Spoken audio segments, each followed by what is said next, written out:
네, 여러분 안녕하세요. 이번 영상에서는 자격시험 일정을 계획하고 관리하는 데 있어서 내가 스펙을 쌓기 위해서 반드시 체크해야 될 항목들을 좀 언급을 하고자 영상을 준비를 했습니다.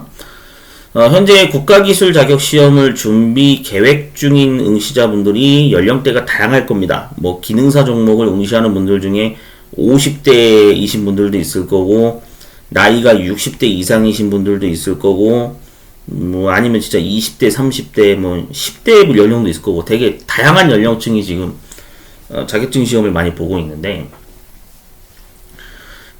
한 가지 좀 강조 사항으로 설명드리면, 원래 원칙이라기보다는 그냥 권장인데, 가장 이상적인 게 뭐냐면은 고등학교 졸업을 하기 전까지 기능사를 한 개는 반드시 취득을 해줘야 되는 게 최소한으로 요구되는 권장사항이라고 말씀드리고 싶거든요. 그러니까 이게 왜 그러냐면은 보통은 학교에 재학 중일 때 이 대학교를 가기 위한 어떤 그런 준비에 몰두를 하다 보니까 자기가 고등학교 졸업을 하기 전까지 기능사를 하나도 준비하지 않고 그냥 고등학교 졸업을 하시는 경우가 다수 있을 거예요. 아예 없다고는 할 수 없을 겁니다. 아마 그래도 요즘에는 인식 자체가 기능사라는 인식이 많이 소문이 나 있고 과거보다는 좀 인지도가 많이 올라간 측면이 있다 보니까 제가 예전에 이제 중학교 고등학교 다닐 때는 진짜 기능사 관심도 안 가졌거든요. 진짜요. 제 또래 2004년도 5년도 그 시기에는 기능사를 관심 있는 사람만 관심 가졌지 사실 준비를 하는 거를 많이 못 봤거든요. 제 주변에서는. 뭐 전국적으로 봤을 때는 어느 정도인지 모르겠지만. 근데 요즘에는 이제 워낙에 이슈가 많고 하다 보니까 기능사를 미리 이제 준비를 해야겠다라는 계획을 나름대로 본인이 그 판단을 해가지고 자력으로 준비하는 케이스가 있긴 할 겁니다. 근데 그 이외에는 통상적으로 고등학교 졸업 전까지 기능사 취득을 하지 않고 졸업을 하시는 경우가 대다수 있는 것 같아요. 그러니까 이제 이런 분들 같은 경우에는 이제 나중에 문제가 되는 게 뭐냐면은 대학교를 가거나 아니면은 그 대학교를 다니고 있는 상태에서 기능사 준비를 하는 케이스가 첫 번째. 그 다음에 대학교를 잠깐 휴학해서 군입대를 해서 군대에서 기능사를 준비하는 케이스가 두 번째.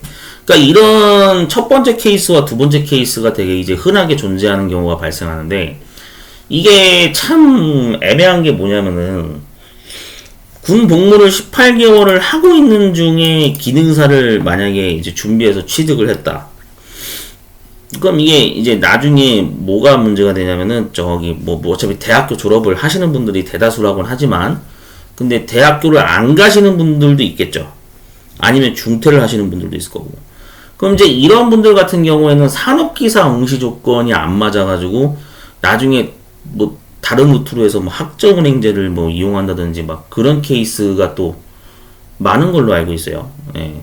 하여튼 또 뭔가 절차를 또 한 단계, 두 단계 거쳐야지만 산업기사 응시 조건을 갖추게 되는 이제 그런 케이스가 많이 목격이 되고 있는데 제가 말씀드리고 싶은 건 뭐냐면은 고등학교 졸업 전까지는 기능사를 한 개는 꼭 취득을 해줘야 나중에 이 응시 조건을 갖추는 게 수월하게 순탄하게 맞춰진다는 얘기를 좀 해드리고 싶어서 말씀을 드리는 겁니다. 이게 정말 중요한 거거든요. 왜냐면은 기능사 취득을 하지 않고 나중에 여러분들이 고등학교 졸업해서 대학교 졸업해서 뭐 이제 막 그때 가서 막 기능사 산업기사 준비하려고 그러면은 이게 답이 없어요. 왜냐면은 제가 알기로는 대학생분들 같은 경우에는 특히나 자격증 공부하기가 더 힘든 구조인 걸로 알고 있는 게 뭐 졸업을 하는 데 있어서 졸업 전에 뭐 한국사 능력 검정, 뭐 토익 자격 시험, 뭐 여타 여러 가지 자격 시험을 같이 준비를 병행을 하는 경우도 많고, 그 다음에 이게 또 한 달 생활비로 뭐 고정 생활비로 들어가는 게 뭐 기숙사비도 들어가는 경우도 있을 거고, 특히 뭐 근처 월세방을 구해서 이렇게 대학교를 통학하시는 분들 같은 경우에는 그 집세만 하더라도 그 월세만 하더라도 상당히 부담이 크죠. 그러니까 이런 어떤 금전적인 이유나 뭔가 이런 어떤 국가기술 자격시험을 준비하는 과정에서 다른 거랑 이게 겹치고 일정이 빼곡하게 막 많아지다 보니까 그래서 결국에는 이 기능사 산업기사를 준비하는 과정에서 제대로 공부하기도 힘들고 막 이제 떨어지게 되면 3수, 4수, 5수하고 그런 경우가 많이 발생을 하거든요. 지금 학교를 통계를 보면은 그럴 것 같아요. 느낌상. 예상은 그러는데 제가 이제 말씀드리고 싶은 거는 뭐냐면은 여러분들이 그래서 제가 말씀드리는 게 그거예요. 아직까지 본인이 이 영상을 보고 계신 분 중에 나는 현재 고등학교 이하의 학년에 재학 중이다 라고 해당되시는 분들은 반드시 고등학교 졸업하기 전까지 기능사 하나는 꼭 취득하셔야 돼요. 그래야 나중에 여러분들이 다른 어떤 향후 그 일정 계획을 설계하거나 뭔가 계획을 세울 때 이게 뭔가 문제가 생기는 부분이 훨씬 많이 줄어든다는 얘기입니다. 예를 들면 단적으로 보면 그렇죠. 뭐 익히 잘 알고 계시겠지만 나는 공군의 전자계산병을 지원할 거예요. 근데 전자계산병 지원해야 되는데 정보처리 기능사가 인정이 돼. 그러면 정보처리 기능사를 원래는 고등학교 졸업 전인 뭐 중학교 때부터 미리 준비를 한다든지 뭐 고등학교 뭐 한 1학년, 2학년 때 늦어도 그때부터 준비를 해야 되는 게 맞는데 그걸 이제 중고등학교 때 안 하다 보니까 그걸 이제 대학교 가서 이제 부랴부랴 막 준비하려고 그러니까 시간적으로나 그 여유 측면에서나 되게 부족하죠. 왜냐면은 대학교 중간에 휴학하고 나서 군대 가려고 이제 막 기능사 준비하는 경우도 꽤 많은 걸로 알고 있거든요. 그러니까 이제 그때 준비하려고 그러면은 이게 이제 피곤해지는 거예요. 왜냐하면은 여유 시간이 많지가 않거든. 오히려 중학교, 고등학교 때가 차라리 방학 기간도 있고 그래가지고 더 준비하기가 수월한데, 근데 이게 방학 기간이 끝나버리고 이제 뭐 나중에 대학교 가서 뭐 시간이 많이 남는다? 아닙니다. 대학교 가면 시간 더 없어요. 제가 알기로 원래 그런 걸로 알고 있어요. 대학교 다니면은 여러분들 오히려 기능사 준비하기가 더 힘든 구조인 걸로 알고 있어요. 제가 알기로. 예, 물론 사람마다 격차는 있겠지만. 그래서 이제 개인차는 있겠지만 제가 알기로는 대학교에서 기능사 준비하는 거는 굉장히 힘든 구조인 걸로 알고 있습니다. 그래서 되도록이면 여유가 많이 존재하는 고등학교 졸업 전까지, 예, 이때까지는 기능사를 꼭 하나를 취득할 것을 권한다. 이렇게 제가 말씀드리고 싶고요. 그 다음에 이제 기능사 취득을 한 다음에 여러분들이 군대를 갔다 오면 18개월 복무를 하겠죠. 그래서 그 중에 한 12개월만 복무를 해도 산업기사 응시 조건을 갖출 수가 있습니다. 그러니까 이러한 장점이 있기 때문에 기능사 역할이 굉장히 중요하다라는 걸 알 수가 있죠.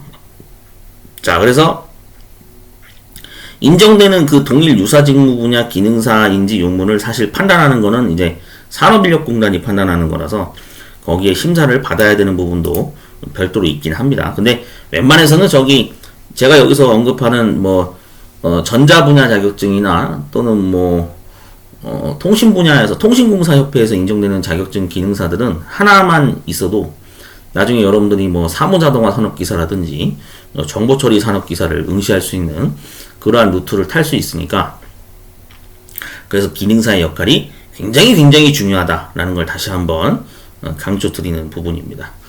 네, 그래서 이거를 제가 왜 따로 언급을 하는 거냐면, 그러니까 이거를 학생 때부터 원래 계획을 세워서 이렇게 쭉 흐름을 진행을 해야 되는데, 이거를 중학교, 고등학교 때 그냥 아무 생각 없이 그냥 띵가띵가 시간 보냈다가 고등학교 졸업을 하고 나서 부랴부랴 기능사를 준비하는 케이스가 너무 많았다 이거예요. 진짜예요. 이제까지 그런 케이스가 굉장히 많았을 겁니다. 그러니까 그게 좀 안타깝더라고요. 그래서 혹시나 제 채널 영상을 시청하시는 분들 중에 자녀를 중학교, 고등학교를 두신 학부모님이 계신다든지, 또 아니면은 영상을 시청하는 당사자분이 학생분들이다 라고 하신다면은 꼭 명심하셔서요. 이런 부분에 대해서 서로 가족끼리 꼭 얘기를 꼭 하셔야 됩니다. 진짜요. 이런 거를 많이 주거니 받거니 해가지고 여러분들이 어떤 그 미래에 대한 어떤 향후 계획 설계를 잘 다지셔야 돼요. 왜냐면은 이거는 굉장히 중요하다고 저는 생각을 하는 사람 중에 한 사람이라서 제가 말씀드리는 거기도 하고, 이거를 학생 때 미리미리 계획을 세워서 이렇게 진단을 하고 관리를 하셔야 진짜 그래야 나중에 문제가 안 생겨요. 여러분들 저기 생각해 보세요. 예? 자기가 통신병 가고 싶지 막 기피병과로 가고 싶어 하는 사람이 누가 있겠어. 당연히 다 싫어하지. 네? 이건 학부모님들 심정도 똑같을 거예요. 뭐 예를 들어서 아니 뭐 포병 갈래요, 통신병 갈래요. 딱 정해져 있죠. 통신병 가고 싶어 하지 누가 포병 가려고 그래. 맞죠? 예. 뭐 전차병도 포함이기만 합니다. 하여튼 그러니까 뭔가 여러분들이 이 원하는 것을 이렇게 이루고 싶으면 최소한의 것은 준비를 미리 해줘야 됩니다. 여유가 있을 때. 그래서 제가 앞전에도 중학생 한 명 교육 한 명 한 적이 있었는데, 근데 이 중학생 친구도 되게 얘기가 재밌어요. 학부모님하고 상담을 했는데 학부모님이 그런 얘기 하더라고. 중학생 애가 하도 노는 걸 좋아해가지고 공부를 학교에서 안 한대요. 아, 그러냐고. 아, 그러면은 그냥 놀게 두세요. 대신에 기능사 하나만 취득해서 고등학교 졸업시키시면 돼요. 제가 그렇게 얘기했거든요. 근데 진짜 이게 우스갯소리가 아니라 정말 저는 맞는 소리를 했다고 생각을 해요. 네. 하여튼 그래서 여러분들 중요한 게 뭐냐면 어떤 분야가 됐던지 간에 나중에 여러분들이 뭐 여타 상위 등급의 자격증을 응시를 하려면은 중학교, 고등학교에 현재 재학 중인 학년에 있으신 분들은 반드시 기능사 한 개는 꼭 취득을 해달라. 제가 강조하는 건 항상 이겁니다. 그럼 이제 뭐 어떤 분들은 또 영상 보면서 그러겠죠. 기능사를 왜 준비해? 나중에 대학교 졸업하고 나서 산업기사부터 준비해도 되지. 그거는 본인 생각이고, 제가 항상 말씀드리죠. 응시 조건을 갖추기 위해서 요구 기간을 1년을 단축시킨다는 거는 굉장한 플러스 알파 효과입니다. 그러니까 항상 한쪽 시각으로만 바라보려고 그러면 안 돼. 그래서 항상 다양한 시각으로 인생을 봐야죠. 맞죠? 그러니까 학생분들 입장에서는 진짜 이 기능사가 굉장히 큰 역할을 한다 라는 사실을 다시 한번 강조드리면서 영상 참고하시면 되겠고요. 그래서 좀 이것저것 많이 좀 주변에 상담도 하고 알아보시면서 준비하세요. 여러분들 진짜 중학교, 고등학교 재학 중일 때가 자격증 공부하기 딱 좋은 시기입니다. 제가 다시 한번 말씀드리지만 아시겠죠? 그러니까 주변에 학부모님들도 좀 관심을 가지고 자녀들한테 이런 거를 알려줘야 돼. 이런 게 영양가 있는 내용이라고 저는 생각을 해요. 그래서 신경을 많이 쓰시고 그래가지고 좀 많이 자격증 준비를 미리미리 하셨으면 좋겠습니다. 자, 다음에 다른 영상으로 또 찾아뵙도록 할게요.